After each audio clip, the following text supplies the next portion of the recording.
What is the main thing as a coach? It's not sales, it's not marketing, it's product. It's making your stuff create results. You take care of that, even though it might be longer term, the sales kind of take care of themselves. I want to start with something today. So the Joker says, if you're good at something, you never do it for free. I disagree. I say, if you're good at something, you give it away for free, given that you're a coach that wants to get leads. So one of my friends, Christian, he has been seeing what I did for maybe 2 or 3 years. He's been on Twitter, but he's just never built anything there. And he said, dude, I'm tired. What do I do? And I told him, okay, this is not going to do anything unless it hurts, because you know what to do. You've read all this stuff. So how about you send me some amount of money that kind of hurts.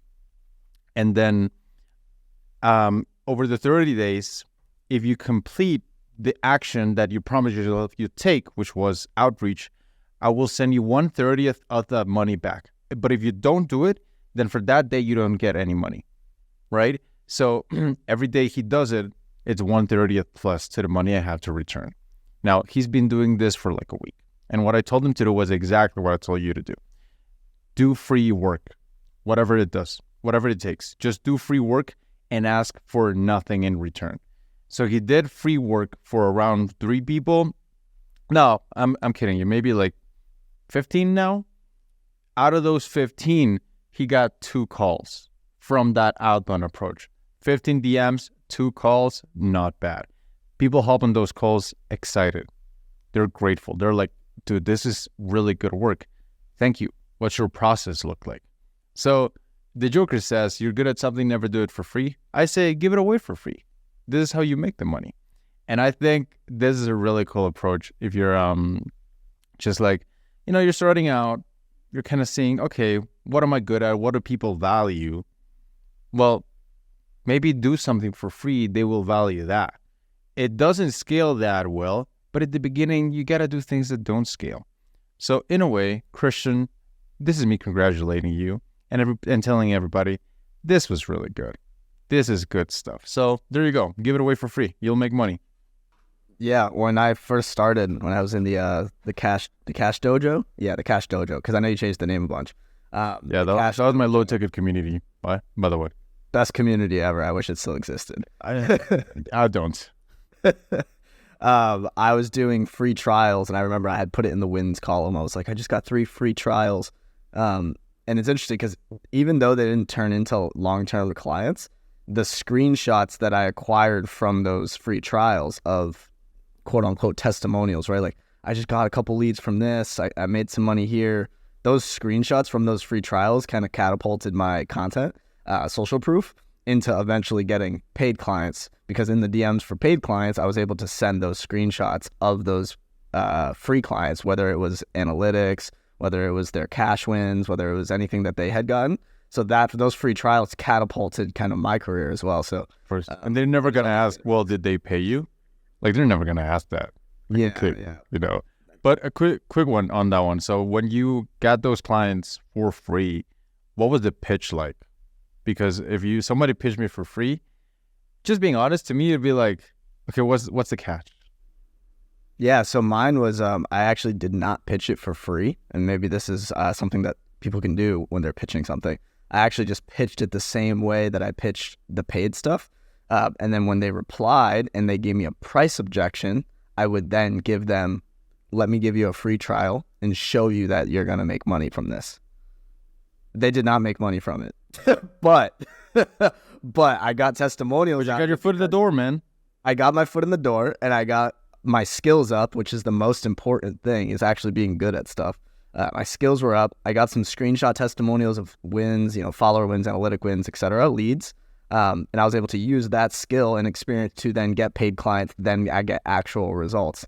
So I just pitched it paid and then waited for a price objection, because I was like, I'm going to get money if they're willing to pay. And if they're not willing to pay, I was going to go free. So that's how I did that. I like that. And I think it was a good mindset shift that you make. Was that because it came, like, did you come up with it, or did you read it somewhere else? The free trial thing, or the idea? The way I did it just kind of came naturally, but the free trial idea was just kind of from, I feel like at the time, it was the beginning of this space. So I was starting to see it trickle down. And you had mentioned it, and a couple other people had mentioned it, but the way in which I pitched it was just kind of natural. And I was also I needed more clients. I had like one or two paid clients. And I was just like, I am sending 100 DMs, and then I have like 8 other hours in the day. Like I need to be writing to get better at writing. So I need to get free clients. So then I had like 5 clients. So then, you just exponentially increase the time that you increase your skill, if you have more clients. The way I got my first paid client was this doesn't work anymore. Personally, I don't think it works anymore. But what I did was send a Google Doc in which it had clients' names, posts, and then I would blur the actual Google Doc. Now, on the Google Doc, I might as well just say this.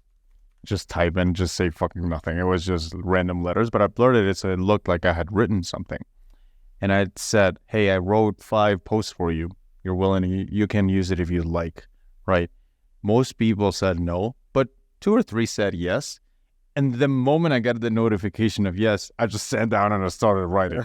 Because I thought, just, get your foot in the door, figure it out along the way. And, I sent them and they're like, oh, this is pretty good. Let's hop on a call. It was kind of cheating, but like, you got to fake it till you make it, man, sometimes. I posted this on today on Twitter. So I think I've told this story in the podcast before, but I used to be in the Guatemalan national volleyball team, and I was not supposed to be there. The reason why is because in my country, if you have slanted eyes like me, you get called Chino. That's just kind of like your nickname. And there was another Chino in my school. Way better than me, way taller, way more athletic. He was just better than me. But one day this is also kind of another point, be in the right place at the right time. I was at the federation just kind of playing on a corner, like a weirdo. And I had my school uniform on. So the coach of the national team comes up to me. He's like, yo, are you like Chino from your school? I've heard great things about you. And like, I knew I wasn't. But deep down, I'm like, coach, have you seen my eyes? Do I look like Chino to you? Of course I'm Chino. And that's how I got into the national team of Guatemala. So you just gotta play those little tricks, be smooth about it. That's funny. I want to come back to that on a point. I want to come back to that on a content point as I finish the free trial point. It's funny. I feel like when you're starting out, it's just like when you said you're sending those 5 tweets, you just need anything. You just need something. You need some substance. You need any win. I remember the screenshots that I were tweeting out. You can probably go back and find them on my profile from a year ago. The testimonial screenshots I were tweeting out was like my client would send me a message and say, I think I got a lead from that tweet. And I'd be like, screenshot, and then I'd put it on the timeline. My client thinks he got a lead from my tweet. I'm like, yes. And now it's just crazy because now we tweet out testimonials of like clients getting tens of thousands, 100,000 a month. That's what the testimonial was back in the day. Was I think I got one subscription, like one $8 a month. The follow-up post is, hey guys, update. My client is actually pretty certain that he got a lead from my post. The guy will be like, I think I got one $7 a month lead. And I'm going to be like, by the way, guys, if you're a founder or CEO, I can get you $100K a month.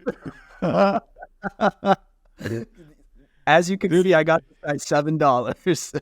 You got to do it. And I think that it was like, if we put crystallize this mindset that you had and I had and Christian had in one sentence, is shifting your focus from how do I get my first client to how do I get my first piece of tangible proof? Yeah, I think that's a good way to look at it. How do I get proof? Instead of how do I get clients, how do I get proof? Because if you get the proof, then the clients come easy, right? Kind of get into your foot in the door, that's kind of hard. But once you get the proof, that's pretty much it. Just as the Tinder Swindler. That's all business. They were so about proof. Yeah. I think business it's really just the continuous gathering of social proof and then just recycling that into clients, whether it's referrals or marketing with the social proof. You're just always gathering social proof all time, no matter what business model you're in. You're just always gathering that, and then it grows by word of mouth, referrals, testimonial marketing, etc. And that's kind of how Tim got in the door too. You remember Tim, the TikTok dude? So yeah, he's coming to Bali. I'm gonna meet up with him.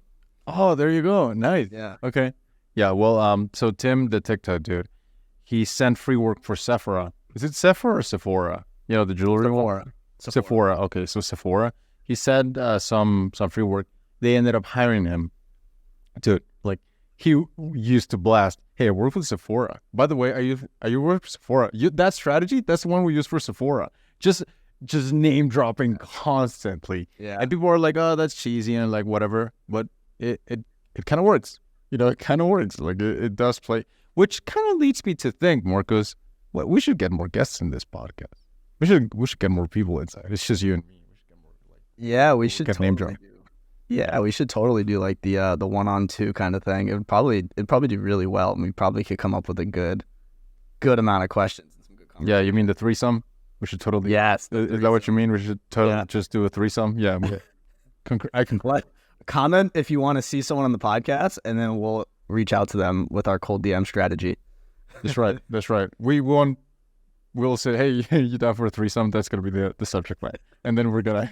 This is a perfect segue into the virality thing I wanted to talk about, and it kind of relates to your volleyball story, because I don't know if you've tweeted it before, but I think I've realized a lot that goes on like different platforms is you really want people to kind of stop in their tracks when they see your post, whether it's a tweet, it's a reel, it's whatever. You want people to stop in their tracks and actually take the time to consume your post, because I think I've realized after consuming a while, I think half the battle is getting them to actually stop and watch or read your post. So, for example, I had a thread that went out this morning Eastern time, and I went to bed and it had like 10 likes. I had tweeted, I was like, how does this have 30 bookmarks and 10 likes? You guys are all sickos. And then I woke up and it had like 4,000 or 3,000 bookmarks. It's blowing up right now. But I think what made it do well is that it stopped people in their tracks, because the first line is just 0 to 65K a month in 1 year, period. These are the only 9 threads that I bookmarked. And I think one is it's pretty unique because I kind of came up with that by myself. 2, I think people stop in their tracks. They're like, that was quick, low attention span. Like, let's open this and go through it. And it's super quick to consume. And I was thinking with your volleyball story, you can get people to stop in their tracks with really good media. So for example, if you had a thread about that, a story thread, right? I think the secret of a story thread and many other different kinds of posts is getting them to stop on the timeline, especially with Twitter. There's only like 3 or 4 posts per scroll on the average phone length, because how big is a phone, right? 8 inches or so. You can actually get that to take up the entire screen. I figured this out, and this is the sauce for this episode, is I figured out you can actually take up the entire iPhone 12 to iPhone 14 regular version screen with one post if you have big enough pictures and enough lines. So if you can get them to stop in their tracks, take up their entire screen, and have a captivating enough photo with your thread, they'll then click and read your entire thread. So for you, I was thinking like, imagine it was you, Chino, going up with a volleyball spike with your face like have you ever seen Haiku, the anime? Oh, like, imagine it was like, it's great. I'm just thinking like the difference between that thread for it to go viral and not go viral would be how good is that picture. Because if it was a sick like Haiku style JK in the air, ready to spike it, versus if it's just you standing there, you can imagine it would do much better. So I wanted to go into that on the virality side. I don't know if you've had any luck or any thought on what has worked for you and what hasn't in terms of getting a lot of engagement. I actually just read a tweet today. It was this dude, which by the way, like he had a few good tweets. I think his name is Louis something. Anyway, he tweeted the secret to virality, and it's just a screenshot of just a bunch of platitude accounts retweeting your shit. And I'm like, oh my God, that's like the entirety of the ghostwriting industry right there.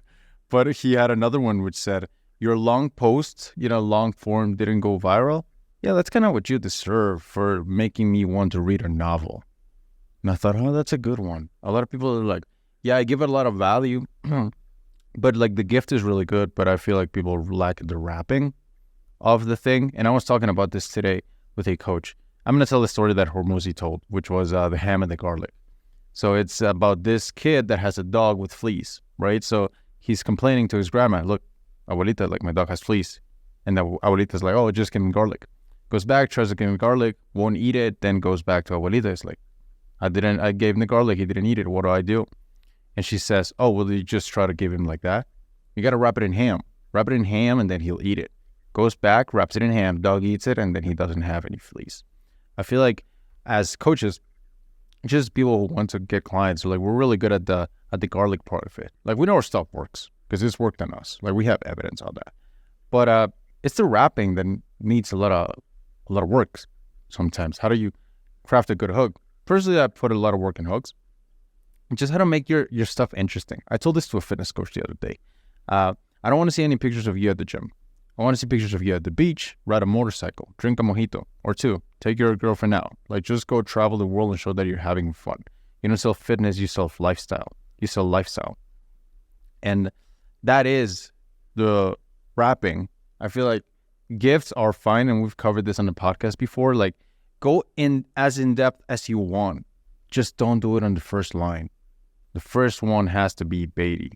Then you can go as in-depth as you want. And I personally found that works for the best for me. I launched an ad recently, which was the hook. This was kind of random, but it performed pretty well. The hook was, "You're not Alex Ramosi. Stop using his captions. Stop using his hooks. Because if he could be in somebody else's album, it shouldn't be in yours. Because that is his message, not yours." And my message is likes and cash, which was, I built a lot of followers and I was broke. And you can follow me if you like to see that. That wasn't intentional, but it kind of plays to the principles you taught me, which was, go as broad as you can on the first one. You're free to go as deep as you can, just not in the first thing that the viewer sees.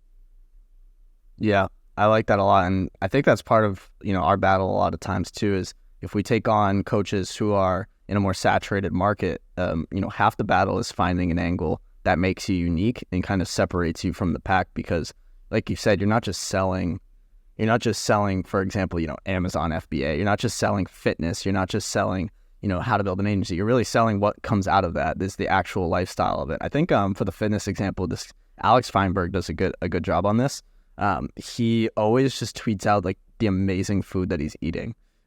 He's like always just tweeting out, "I'm having steak tacos. Like, I'm having Five Guys," and everyone, he doesn't actually tweet out too much of him being at the gym. He tweets out most just food that he's eating. And everybody's like, damn, he's shredded and he gets to eat the best food.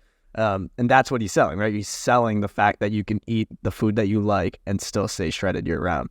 That's really good. You isn't Hustlers University like kind of just start an agency, or like, is that it?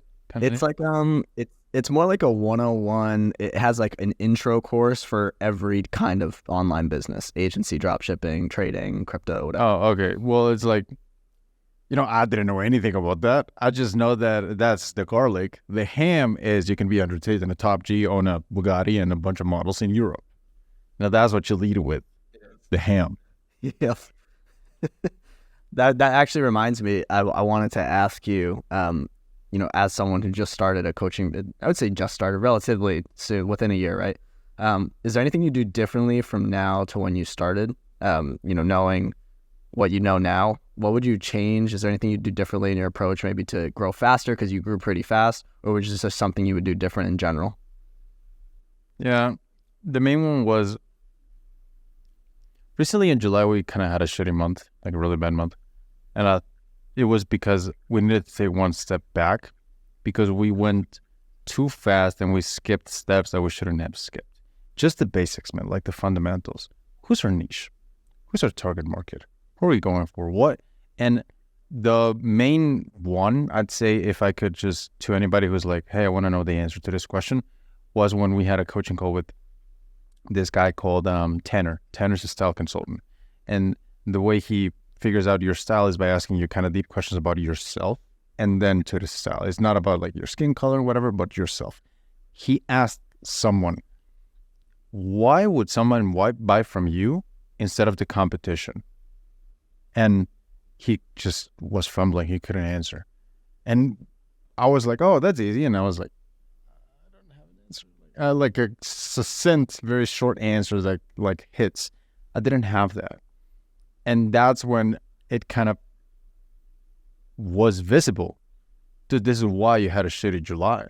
If you can't answer that, how do you expect anybody or your closer to answer that? Which was kind of a wake-up call. That was the main one. Differentiation, maybe I'd say. Not skipping steps and figuring that fundamental step out. If you're listening right now, you're a coach, and you're like, okay, well, why would someone pick you over anybody else? And if you don't know that answer, then Don't do anything else until you know that answer. And then you can keep going. That's what I would do differently. It's actually just the fundamentals. Yeah. Why? I like that. And, I feel like a lot of success we've had with the coaches and especially on X, it's just having them differentiate from all of the Lambo guru hustle mindset people, and just having them differentiate and target a higher tax bracket essentially, and more so show that, they're spending time with their families and they're, spending time with their wife and they're actually golfing and they're being pretty much grown-ass men, because I think the market is extremely filled with people. And it's funny because maybe we align on this. I know you don't accept people with Lambo profile pictures. No, we don't. We don't even take the call. We just cancel it. Yeah. So we're almost similar in that sense. Most of our clients are 35-year-old men and older with at least 3 kids and a wife. So I don't know how it happened. It just did. It may be because I don't have a Lambo, but it's just, marketing that lifestyle. It's really hitting a target audience of unserved people. There's a lot of 30-plus-year-old men who are doing well in their 9-to-5, or already did well in their 9-to-5, or already did well in their entrepreneurial career. And now they want to get into a coaching space so they can spend more time with their family. And there's a lot of people like that. And then there's a lot of people who just want to start a side hustle so they can spend more time with their family. There's a lot of people who want to do fitness so that they can literally spend more time with their family forever, right? So yeah. If you're targeting that market, you're selling that dream. And I think that's how we've differentiated a lot of our clients. And maybe you could help some of your 30-plus-year-old men clients with that. Yeah, a bunch of our clients are older, like they're 30 plus, which is interesting because we're 25 and 23. Yeah, I'm 23. Yeah, you had something to last time we stopped recording on the podcast. We just went on a riff and it was so good. I want to kind of bring it back, but you said something really cool. I don't know if it was there, but I thought it was really relevant to anybody who's kind of a coach. You said, "Don't call yourself a coach. You're not a coach. It's got a bad connotation." You want to talk about that one? Yeah, and I think it's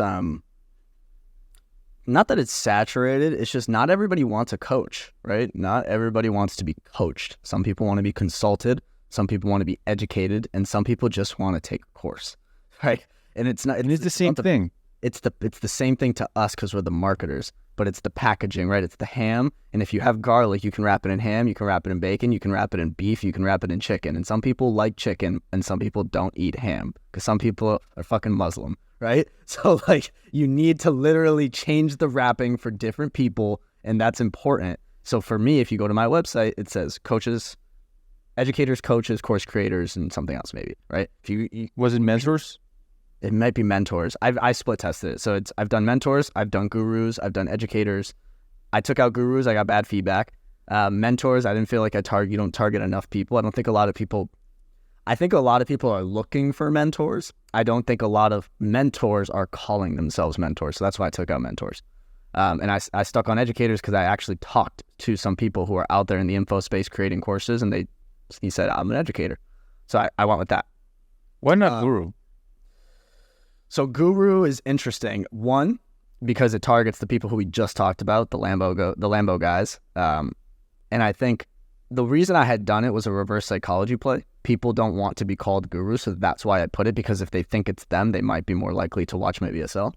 I took it out because I just don't think enough people identify as a guru to care. And I also think there's I was trying to play a reverse psychology thing on the negative connotation, but I just don't think it's worth it. Nice. About calling yourself something I thought kind of hurt somebody's brand was when they said I target ... 4, 6, and 7 figure entrepreneurs. Like you and I are one of those.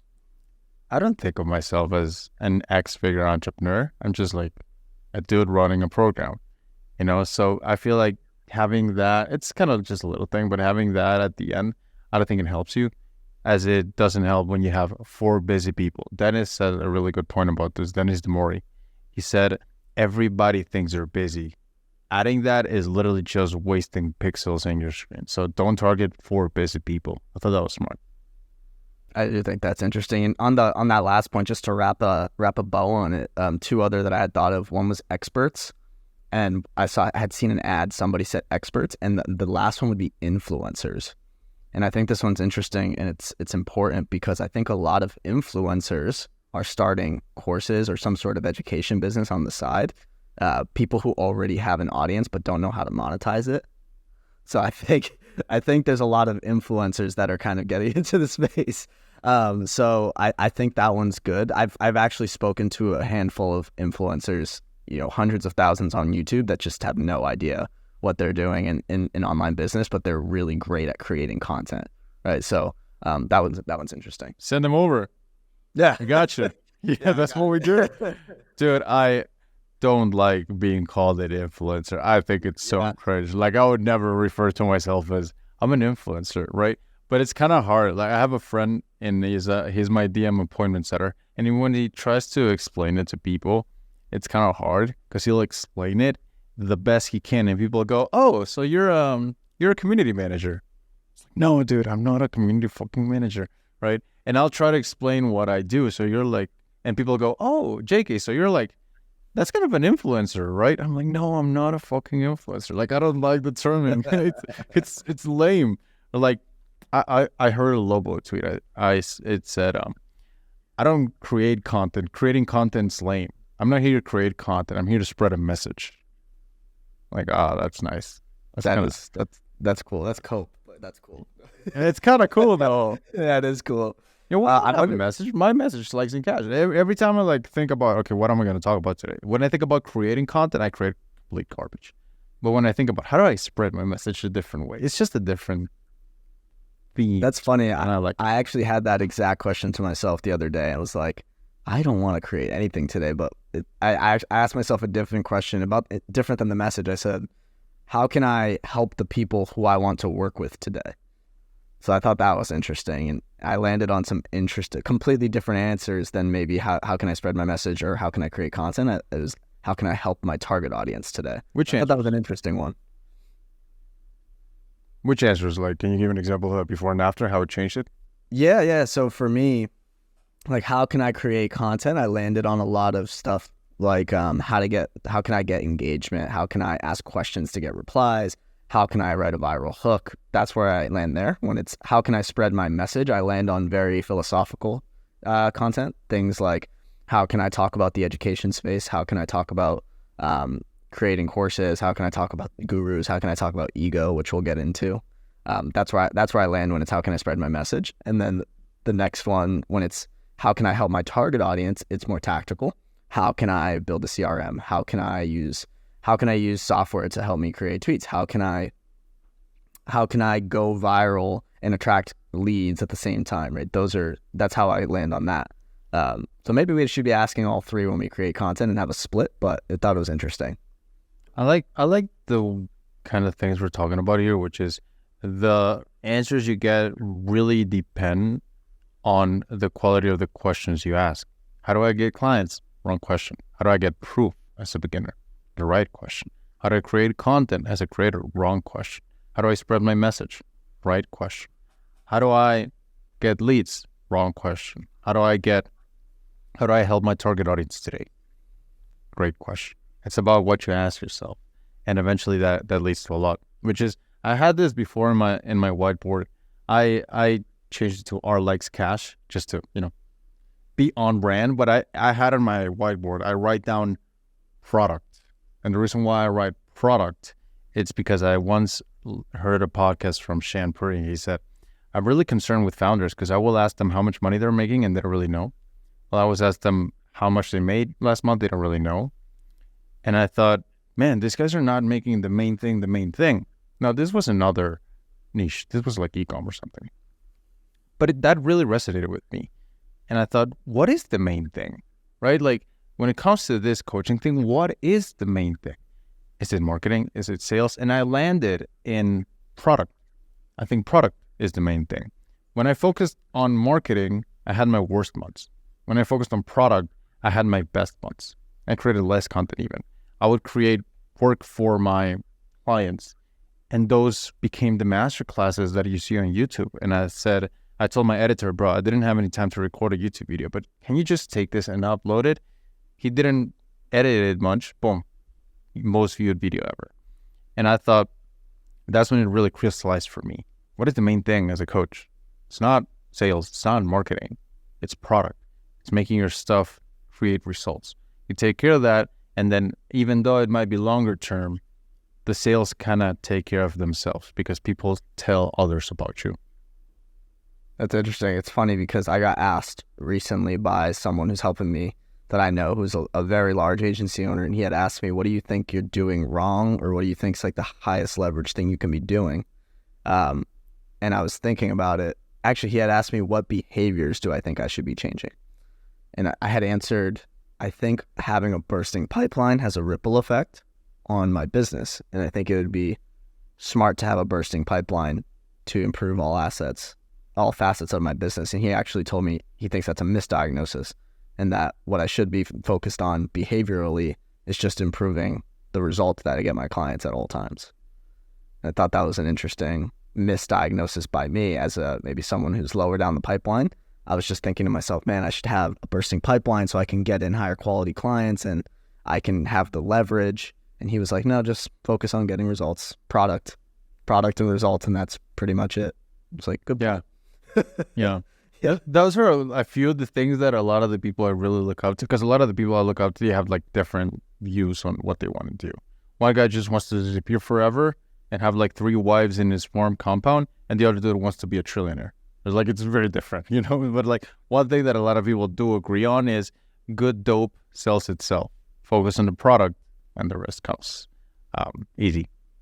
It's interesting. Actually, this is it's funny when you said the different goals. It reminded me of, I was talking to my girlfriend about this, and I was thinking about marketing, and I was thinking about how we use a lot of numbers in our marketing, right?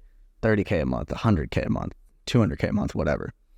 And I was thinking to myself, I don't think, because I try to think to myself, last year, right? I don't think people at a certain level can perceive the difference between 100K a month and 200K a month, or 200K a month and 500K. I just don't think they can perceive the difference. And I think that's interesting from a marketing perspective, especially for coaches who are listening to this, consultants, etc. I don't think people, and I think we actually spoke about this before. Mr. Beast had said that people can't perceive the difference in his title if he says I'm giving away 100,000 or I'm giving away 1 million. There's no difference in performance because people cannot perceive the difference. 100,000 is just as far away to them, even though it's 10 times the size, right? Like me and you can perceive that, right? But the average human cannot. And I think that's interesting from a marketing perspective. And you said some friends have $1 trillion goal and some people just want to go away on their mountain and snipe deers and have wives and all this stuff. Right? Yeah. It's a good point. It is a good point. I feel like when you have certain ranges sound the same. So 1 to 3 million, like 1 million, 2 million, 3 million is kind of the same, but like 4, 5, and 6 million kind of sound like the same quantity, even though it sounds stupid, but it kind of sounds like the same quantity. Now, 4 to 5 million is not much of a difference. 5 to 6 million doesn't sound like much of a difference. But when you go to 7, somehow it seems so much more. That's I don't 10. know. It's kind of weird. Yeah, might as well be 10. Yeah. You know what I mean? So it's like also a good kind of segue on raising prices. When you raise prices, it's not like the number. It's kind of the mental range that we have. As long as it feels the same, you can raise it. So it's like if you're charging 4, you can probably get away with charging 6. If you're charging 7, you can probably get away with charging 9, as long as it feels the same. You know what I mean? Yeah. Well, that's interesting too, because especially in high ticket info businesses, I think, for example, there should be a chart on this. Maybe we should collab and make one.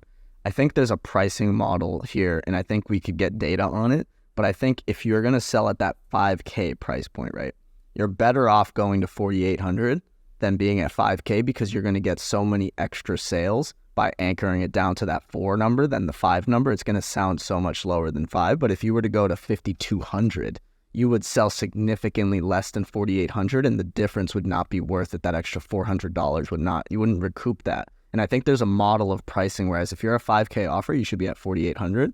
And I think after 5K, you should probably go up to 6,800 or something of that, rather than like, have you ever heard someone selling their course for 5,200? There's a reason you haven't. It's because it's anchored up above. It's like, oh, it's over 5K. Whereas 4,800 is like, that's 4K. You know what I mean? So I think there's some sort of pricing model there to think about. And I'd love to see it like visualized. Yeah, I like that one too. We charged back in the day 9,800 instead of 10K because it's like dropping 10K. It's like but 9,800 totally cool. Don't worry about it. That's good. Let's talk about the iceberg. Yes. So we stopped the podcast the last time before we talked about the iceberg, but I was asking you, what do you not share? And then you said, I think about it like an iceberg, and I'll let you take it from here. Yeah. So what had got me thinking about this, and this was maybe a month or two ago, and this is why I consume intentionally, right? Kind of. So on YouTube, there's a really viral video. I don't know what you'd call it, trend. And I'm sure a lot of people listening to this saw it, is the iceberg trend. So what this video is, and there's many videos going viral like this, it's called iceberg, and it'd be very long form videos, 30 to 45 minutes. It would go deep on a topic. So let's just call it the JK Molina iceberg, right? It would start at the top and it would go information that most people know. And then it would go one layer deeper, information that some people know, but not a lot. And then it would keep going deeper to the point where it would be at the very bottom and it'd be talking about the Guatemalan Federation of Volleyball and all of this stuff. Like, you have to be a deep JK Molina fan to know about that, right? So what that did, it just had a lot of people going on these deep, long form content consumption binges. And JK had asked me, what do you give away? And I was like, I think of it like an iceberg. The tip of the iceberg, the stuff above water, is the stuff I give away for free. And then it goes much deeper, and that stuff maybe I give away on a sales call, the next layer. And then if it's a longer sales cycle, like 3 or 4, throughout 2 or 3 calls, I'll give away deeper. And then my actual clients kind of get the deepest. JK said he flips the iceberg, and I'll let you take that away. Yeah, I look at it the opposite way. I flip it, which I kind of changed my mind. And during this week, but I'll get into that. I said, yeah. But it's like, I flip it because I kind of give most of it away. And only charge for the things that I think if they are public, they will get ruined. Especially in my business, it's a lot of scripts. It's a lot of just very tactical things that really work well. But then if everybody uses it, they stop working well. Like, for example, when there was one time when Alex popularized the sentence, in order to get someone to move forward in a sale, you say, would you be opposed to? And then when anybody said it, you were like, dude, I know you watched the Hormozy video, like, fuck off, right? But I just don't give away the things that people can just copy and paste and give away. Now, I actually have a kind of a different take. So I give away literally everything. Like, on my YouTube, a bunch of them are just recordings from the high ticket thing. So if some people say, like, give away the secret, sell the implementation, I think give away everything, sell the personalization. What I mean by this, people want to hear what you would do if it were them. So this guy, John Constance, he's really good at healing gut health. He'll tell you which supplements you can take, whatever. But he's not giving you which brands. He's not giving you what the dose should be for you. It is the personalization that has value.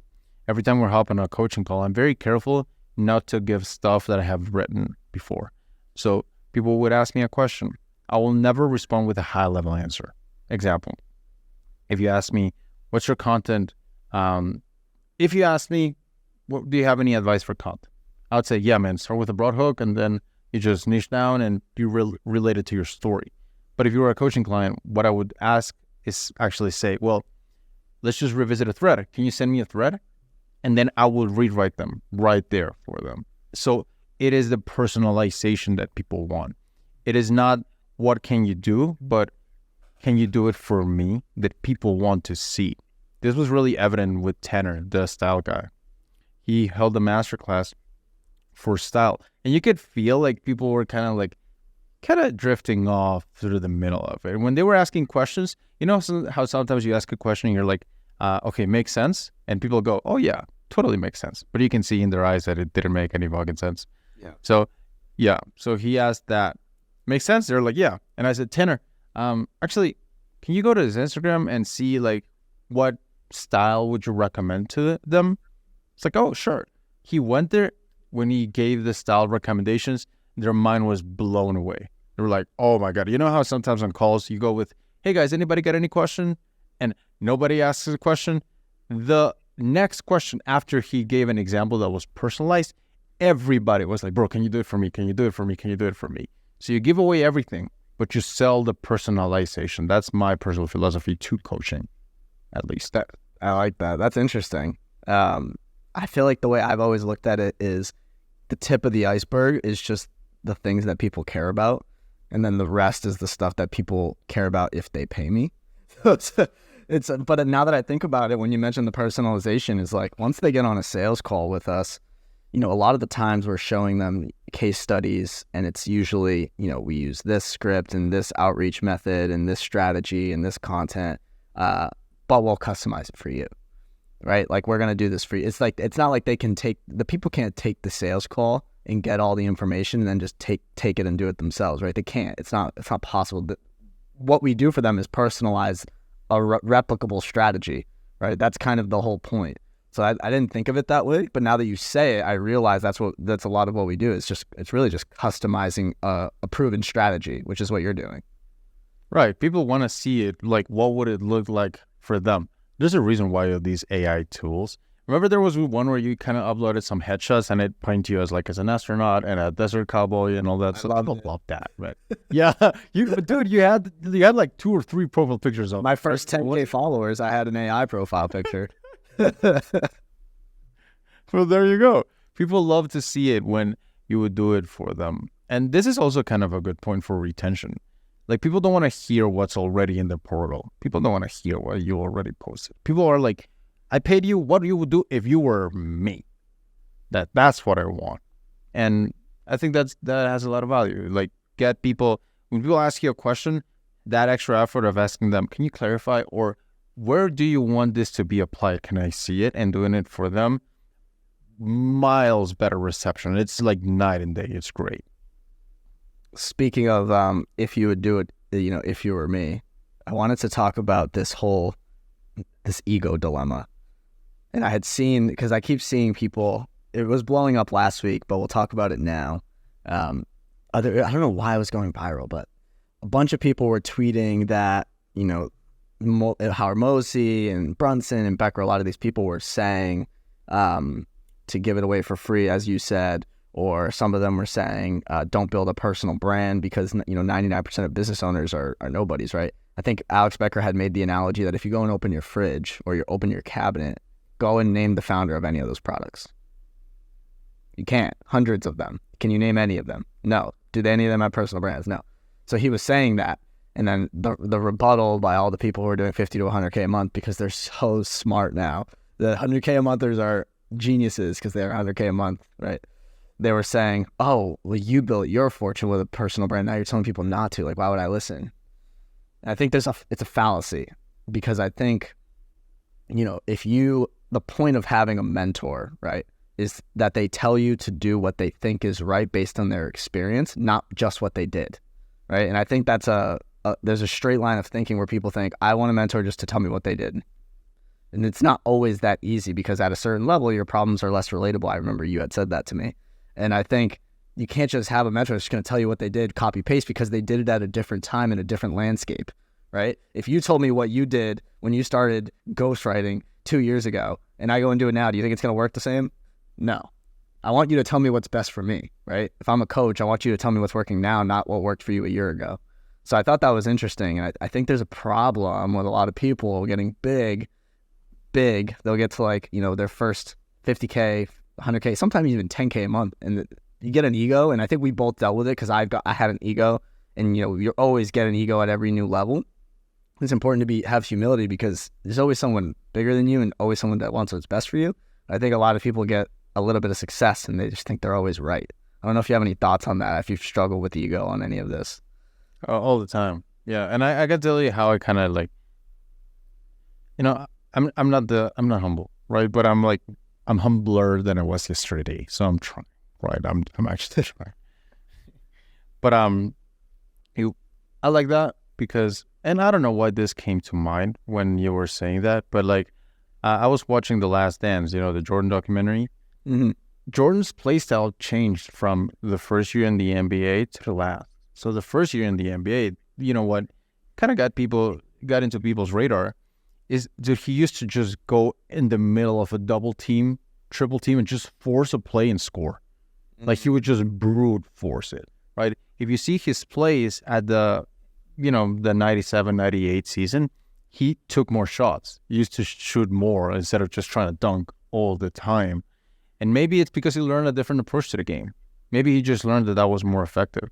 And if he said, you got to dunk for the entirety of your 3 times, and then you take a break and you go to play baseball, and then you come again and you play basketball. Like, what if he just, instead of telling you how to start from his step 0, he just gave you how to start from his step 7, which was the 7th championship, right? And then you can start from there. I value that a lot. It's way better. And when people tell me, you said, I just don't find a way to clearly articulate it. And I think I found one, which was people just cannot stand when somebody changes their mind. Changing your mind is forbidden. It's like, that's not how it should be. The other day I said, and with all due respect, because, you're my homie, so you can take it. But like, a lot of people look at it, and I'm like, don't hire a ghostwriter. JK, this fucking sellout. Fuck you, man. Like, dude, you're a horrible person. I'm like, maybe I changed my mind, dude. Like, have you thought about it? Maybe you play. So people just can't stand when somebody changes their mind because they are so quick to put you in a box. This person thinks like this. This person makes this much money. This person is annoying. And if he does something that's out of the goodwill of his heart, then that's not him. He was possessed by somebody because he is annoying and he's a bad person. People cannot stand it when you change your mind. I think it's, and I want to say this in a way that doesn't come off as rude, but it's like, it's hard to think in a way that you don't put, when you put people in boxes and everything is straightforward, black and white, it's easier to think that way. I think either some people aren't smart enough to critically think their way out of that situation because people are like, JK was a ghostwriter. Now he must be advocating for ghostwriters for the rest of for the rest of human time. What does that even mean? Like, take a step back and use some critical thinking skills, right? You can change your mind, right? Hey man, there's a big misconception we have. We should you should stop us. 2 misconceptions. If somebody has a big account, stop assuming they have money. That's not true. And the second one is, just because somebody's an entrepreneur, that does not mean that they're not retarded. So let's just get that out of the way. Like, it's true, man. Come on, it's true. And you had mentioned the Jordan thing, and I want to make another analogy with Ronaldo, because Ronaldo, for his first 5 years at Manchester United and Sporting, he was a left mid, and he was known for doing every skill move, every step over, every rainbow, every crazy move in the book, right? When he went to Real Madrid, he actually had an injury. He had to essentially change his game, and he became more of a striker, more of a goal scorer, an aerial threat, much more efficient, and he broke all of the records he had previously set for himself. And now that would be like going to Ronaldo and saying, well, you did every trick, flick, and rainbow in the book, but now you're telling me that I should be an efficient striker and score more goals. He found the better solution. He wants better for you. Do you see what I'm saying? It's like, that's kind of the same exact thing. It's like you go up to, if Hormozy says give everything away for free, and then what people were saying is that, oh, he made all his money in direct response, don't listen to him. It's a different landscape, right? You're talking about 2016 when ClickFunnels was brand new, right? Like, the market is much more aware of the average direct response ClickFunnel. It is. So it's much different, the content landscape. And, Tai Lopez had said this, because Tai Lopez says he was the first wave of kind of internet influencer entrepreneur, right? And then now we're in the second wave. And he said there's going to be a third wave where everybody overtakes everybody now. All these new people in a few years are going to take over everyone right now, because this isn't the third wave. And I think about that, I'm like, what would you just do what Tai Lopez did in 2015? It's not going to work the same, right? If you go make that same ad, it's just not going to work anymore. You say, would you be mad at him for telling you not to do that and instead to do something that's going to work now? So we'll leave it at that. It's just, I think, humbling thyself but also just having the critical thinking skills to realize that people change their mind, and under different landscapes, there's different answers. I wanna add up to that, and then I'll ask you a question about this, because I do think that you got humbler ever since we started talking. I feel like this is good. Like you were like humble, and then you got kind of cocky, and then you're like humble again. So like I like you more now. It's just real talk. But one thing I'll add is I read a lot of. So the question is, okay, well, if these gurus, educators, might not be the way they are, and they're not teaching me what I want, like who do I listen to? And personally, I found a lot of value from reading foundational books, just the basics, the really fundamentals. I'm like the astrology equivalent of business books, man. Like I will read Influence by Cialdini, and they're like, people are more willing to treat you well if you treat them well first. I'm like, oh my God, so true, bestie. Like for real. For sake, I'll read Claude Hopkins, which by the way, he's like my favorite dude in advertising. I love Claude, his books. So it's like there's a lot of value in being specific about what you offer. Oh my God, so wise, so true, bro, for real. Like all these foundational things. And even though they might promise different things, these gurus, they still stick to the fundamentals, which is why I don't read Twitter anymore. I don't read like Instagram tactics, because they're gonna be here for like a month or so. You want the fundamentals. So some good books that I maybe would recommend, that one that I personally read, so it's not like something I read off a list. Biographies always rock. I'm reading Red Notice, and I read Red Notice and 11 Rings by Phil Jackson. Awesome. Scientific advertising is kind of heavy. My Life in Advertising by Claude Hopkins is exceptional. I think that is, if you're like, can you still see me? Yes. My light went off. Holy shit. Okay. Look, I've just spit in game, and just the Guatemalan people just don't want me to spit game. They want to keep us in just fucking third world countries, dude. They want to keep you in the Matrix, bro. Yeah, they're coming for me. Okay, so anyway, those books are really good. And My Life in Advertising is good because it's just an easy read. It teaches you a lot.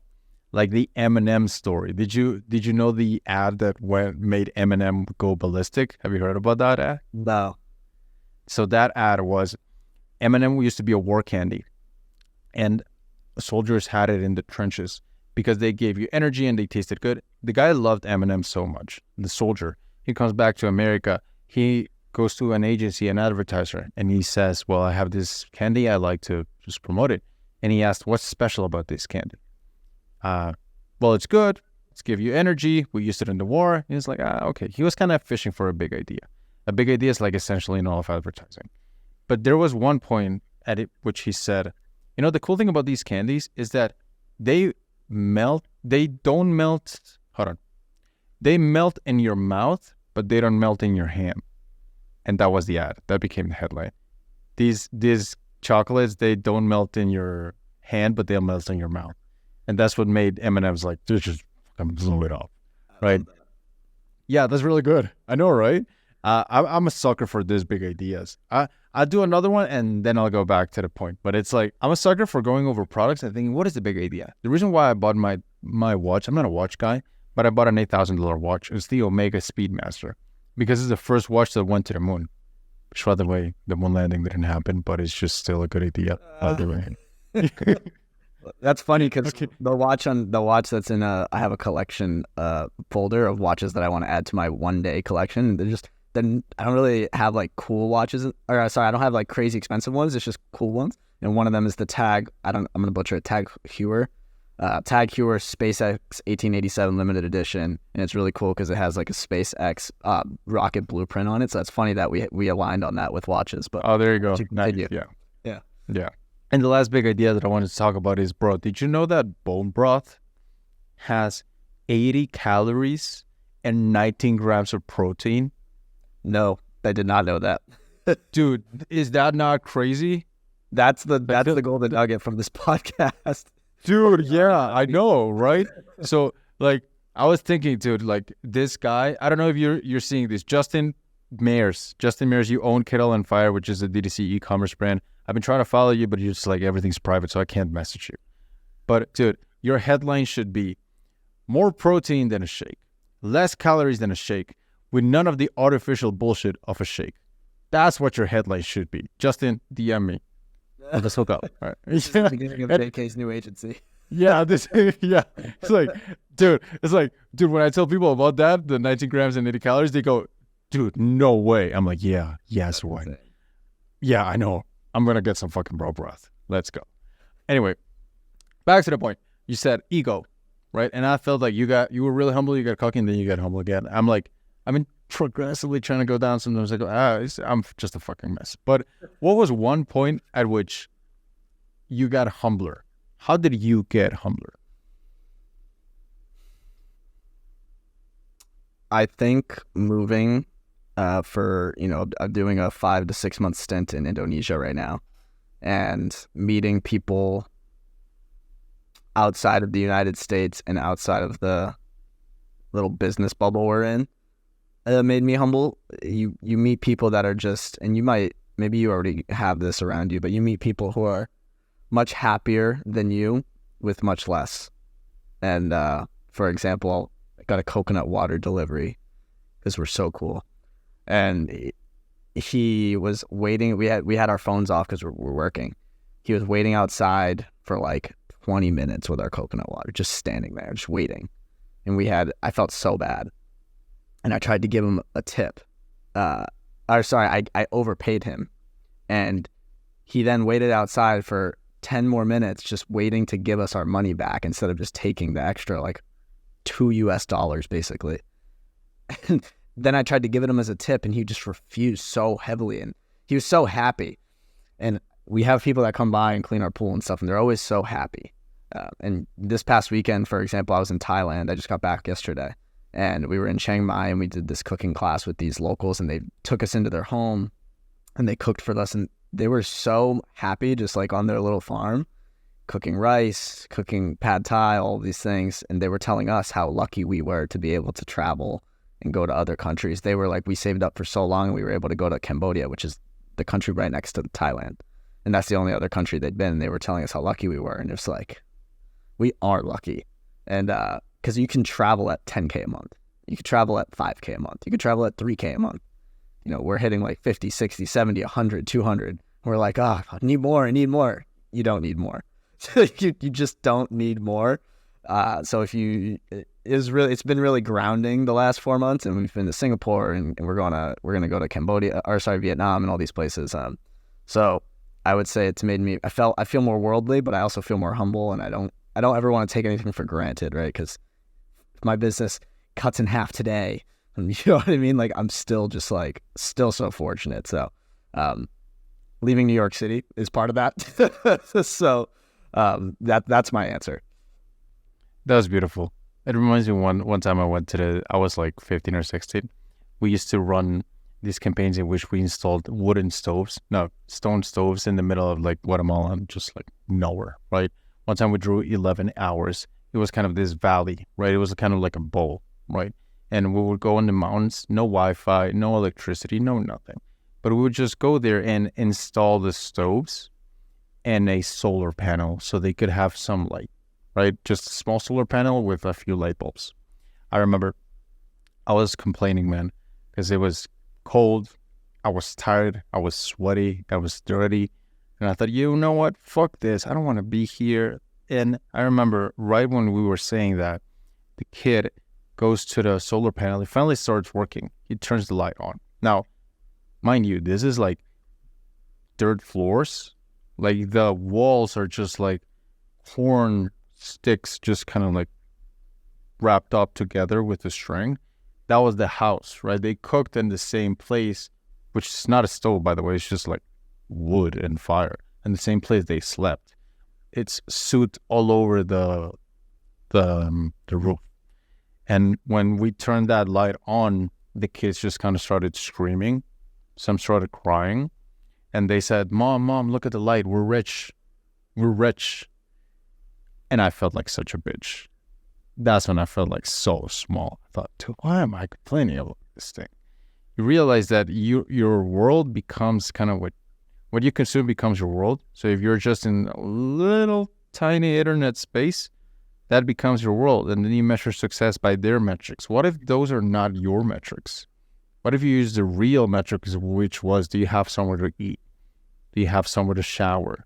Do you have, I don't know, your family with you? Can you do things? I just felt like such a bitch, man. To be honest, that's what kind of made me see, wow, I really have everything. There's no need to brag. No way. Yeah. And I think once you figure that out, you quickly have to shift your drive, because if it's not money, it needs to be something else quick or you're going to fall off. So I think it's good to be mission driven. What's yours? Our mission is to essentially help fix the education space. When I started at 19, and I didn't meet you till I was 24, right? So I went through 5 years of courses, trials, tribulations, trials and errors. I went through so many courses, so many failures. I'm not saying the courses were all bad, but some of them definitely were. There's scammers, there's gurus, there's all this stuff.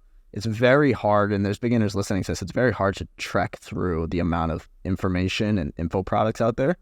And I think our mission is to bring the good ones to light and help get those to more people, because, a lot of people buy one course and then they quit for the rest of their life.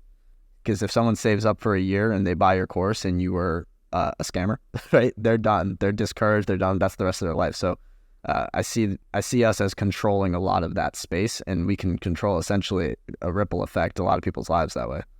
That's way deeper than I thought. I like it. Sorry. No, I was like, what's he got to say? I was curious about it. I like it. I'll share mine some other day. I gotta still kind of think about it. This pod was a roller coaster. This is a roller coaster pod. I don't know how we got here, but I'm glad we did. Yeah, me too.